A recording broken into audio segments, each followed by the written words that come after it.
그래서 실제적으로 제가 옵션을 먼저 선택했던 이유가 처음 시작했을 때가 그거였었어요. 코로나 때였는데 코로나 때 같은 경우에는 옵션을 선택할 수밖에 없었어. 선물을 선택하게 되면은 손절 범위 자체가 1포, 2포 막 이래 버리니까 손절이 2포 정도 되니까 아픈 거지. 그래서 어쩔 수 없이 옵션을 먼저 선택을 했었던 건데 이렇게 해서 장의 진폭이 커지면 커질수록 우리가 선택할 수 있는 폭들이 점점 좁아지는 건 사실이에요. 그래서 전월 같은 경우에는 양매수도 했었다가 뭐도 했었다가 기회들이 되게 많아요. 그러니까 종목을 선택할 수 있는 가지수들이 많고 위클리를 했다가 이러는데 이렇게 해서 그 제약이 걸려져 버리면은 내가 할 수 있는 것들이 적어질 수밖에 없다. 종목들이 적어질 수밖에 없다. 라고 생각을 하던가 아니면은 리스크를 온전히 갖고 가야지. 선물을 매매할 거면은 하단에서 들어갈 때는 한 14틱에서 15틱 정도 잡아야 되겠구나. 그리고 상단으로 갈 때는 한 1포 정도는 잡아야 되겠구나. 라고 생각을 해야 될 거예요.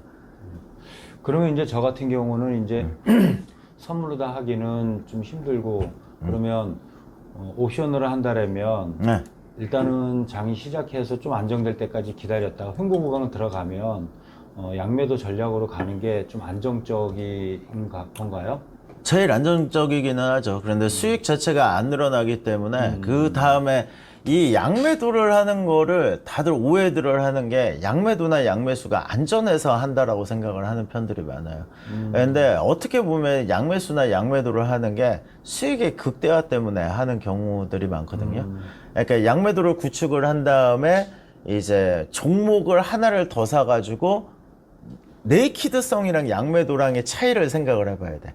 네이키드 같은 경우에는 단방향 매매이기 때문에 아니면은 잘라야 되고 아니면은 또 바꿔야 돼. 근데 선물 같은 경우에는 양방향으로 걸 수 있을까 없을까? 있어요. 없어요. 아니요, 우리나라에서는 선물로는 안 돼.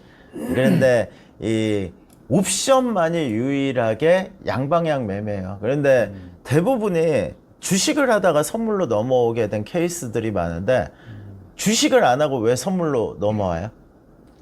그러니까 올라갈 때도 먹고 내려갈 때도 먹으려고. 그것도 있고 내가 매수를 걸었는데 털렸으니까 한 방향이 있기 때문에 불안한 거야.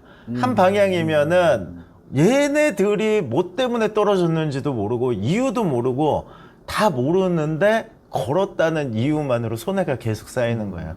그래서 대부분이 선물했던 사람, 선물을 지금 하고 있는 사람들은 대부분이 주식에서 매수 때문에 털린 사람들이에요. 그렇죠. 그러면은 선물을 하는 사람들의 가장 큰 유형 중에 하나가 매도밖에 없어. 네. 그래서 주식에서 털려서 온 사람들의 80% 이상이 거의 매도밖에 안 해. 매수해서 털렸으니까. 그러니까 이게 잘못된 케이스 중에 하나예요. 이 선물이라는 메리트는 원래 매수가 아닌 매도가 가능해서 하는 게 아니고 양방향 매매 때문에 하는 거거든요. 그래서 양매수나 양매도는 원래 접근 자체를 무조건적으로 그 네이키드성으로 하려고 생각하면 안 되고 해칭성으로 생각을 해야 돼. 해칭성으로 생각을 해서 내가 모르는 구간에서 양매수나 양매도를 했다가 극대화를 시키기 위한 수단으로 이제는 추격을 하는 케이스들이 제일 좋거든요. 그러니까 양매도 같은 경우에 어떻게 해야 되냐면 횡보를 할 것 같은 거야. 네네. 횡보를 할 것 같으면은 양매도를 집어넣어. 그 다음에 그 방향으로 더 갈 것 같아. 라고 했을 때, 풋옵션, 더 상승을 할 것 같다 그러면 콜옵션 매수를 선택하던가 아니면 풋옵션 매도를 선택하던가 라고 생각을 해야 되는 게 맞는 거거든요. 지금 같은 경우에도 풋옵션이 70% 비중이 많아요. 네네. 70%다라고 하면은 누가 유리해 보여? 누가 뚱뚱해? 풋이 뚱뚱해. 그러면은 상승을 해, 선물이. 그러면 콜 매수가 유리하겠어? 풋 매도가 유리하겠어? 풋 매도가 그러니까 양 매도, 횡보 구간이네. 그리고 양 매도의 성격이야. 그러면은 이 상태로 논 다음에, 더 가네? 조금 더 가네? 그런데 양 매도는 계속 유지를 하고, 그 다음에 추격을 뭘로 해야 될까? 선물로. 아니지.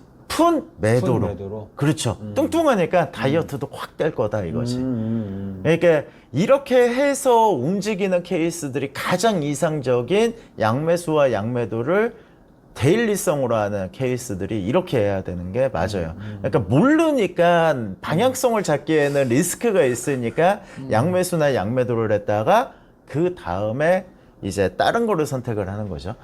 예. 그거에 반대되는 게 뭐냐면은 그 지금 호랑이님 같이 양매수를 하고 싶어. 아, 오늘은 움직일 것 같아. 그런데 무조건적으로 움직일까 안 움직일까? 그렇진 않아요. 안 움직여. 그런데 진폭이라는 게 정해져 있잖아요. 네. 이렇게 해서 흔들리는 구간에서 풀이를 뺐어.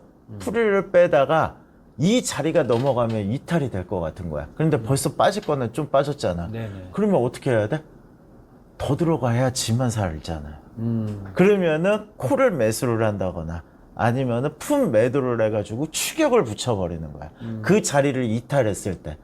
그랬을 때가 확실히 수익이 극대화가 된다라고 생각을 해야 되는 거예요. 그래서 양매도나 양매수 같은 경우에는 수익을 내기 위한 수단이 아니고 방향성을 확인하기 위한 수단으로 사용을 하는 게 맞는 거예요.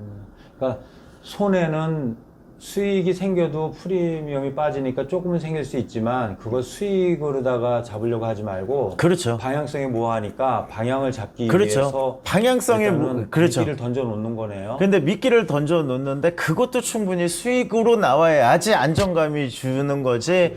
그게 손해가 나면은 오히려 리스크로 작용이 되잖아요. 그렇게 양매도 양매수를 하는 거는 그 방향성을 모를 때에 손해가 아닌 수익으로 나올 수 있게 안정적이게 가만히 냅둬도 어느 정도는 먹을 수 있게 만들어 놓고 완벽하게 먹는 거는 그 다음에 움직이는 그 한 수에 달려져 있는 거지.